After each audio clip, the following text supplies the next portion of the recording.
Hey guys, if you're looking at Schoology and you're looking at the week that we're in right now, April 19th through the 23rd, you got bell ringers, you have the test that hopefully you've taken, and then after the test, we're moving on to your grammar review, like I said. So, you have the handout, there's a reading detective. Now, this is the assignment that I want you to pay attention to right here, this Noredink assignment. If you click on this, it will take you to the assignment itself that says, we're going to set it up in class unless you're virtual, like you guys, and we're going to create a video. The website, okay, Noredink, and I think the kiddos were telling me that you guys used this last year with Miss Robinson, so it's going to be a lot like the same, but you are going to have to set up a new account and everything because I'm going to make it a little bit different. But we're going to do some reviews on this for the next couple weeks, and I will be able to see it on Noredink. I'm not going to see it on Schoology. I'll still give you points for a grade, but you're going to actually have to go to that website. So what you do is down here at the bottom, you're going to click on Noredink, and it will actually take you to the main, here, hang on, let me log out so that you guys can see it there we go. Okay, so it'll take you here, okay? You guys are going to click sign up for free. I'm obviously not. I've got, my own login and stuff like that. But when you log in, it will take you through to say, you'll sign up as a student. It'll ask you if you're a student or a teacher. You'll say, I'm a teacher. And then it will ask you to make a username and a password. So you put in your first name, you put in your last name, and then on the directions, it says your class code is Bright Branch 49, so you'll have to, it'll ask you for a class code at some point. But this is where I want you to pay attention to your password and your username.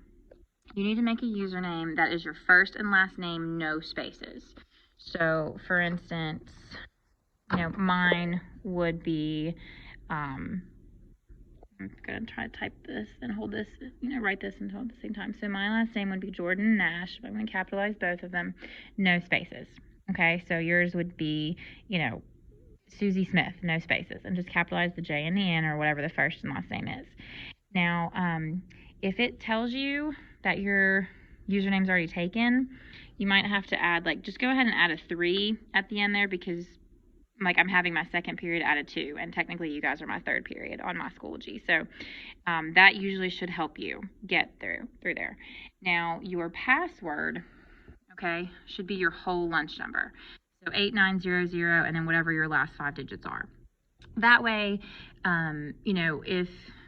if you would ever forget it, everybody, you can go back to this assignment and look and see, everybody has the same thing. First and last name, no spaces, and then your lunch number is your password. It'll ask you for the class code, which is Bright Branch 49. When it lets you in, it's going to ask you to, like you did last year, pick your interests, and you're going to, click stars that you like, celebrities, professional athletes, books, movies, characters, things like that. So once you get all of those done, that is how they generate sentences for you to correct. If we're going to talk about nouns, and you said you liked Harry Potter, for instance, they will say, Harry Potter walked down the street. Click all the nouns. And so that's why they ask you, what you're interested in, so they can create sentences for you with your interests. So when we go back to Noredink, you guys are third period virtual. Let me click on here, this Noredink as a student, so that you can kind of see. Okay, so if I was a student, these lessons are what you're going to see once you go through and click everything you're interested in and make your topics and everything like that. So your assignments will, you'll have a blue arrow here if you ever have any practice things that you need to do.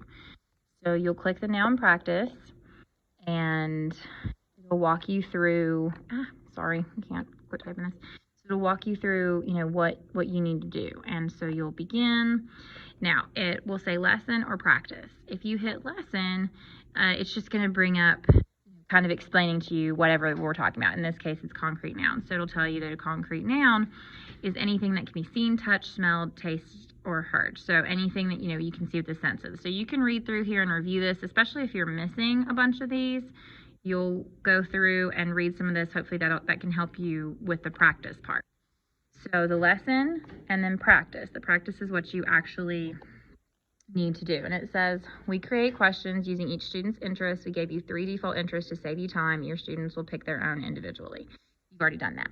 So this says, Severus Snape taught several kindergartners to play Scrabble yesterday. Well, if we're doing the nouns, we know Severus Snape is a proper noun. That's his name. Kindergartners is a noun. Okay. And then Scrabble is a game. Now, what my kiddos in class have been telling me is that they're getting noun fever.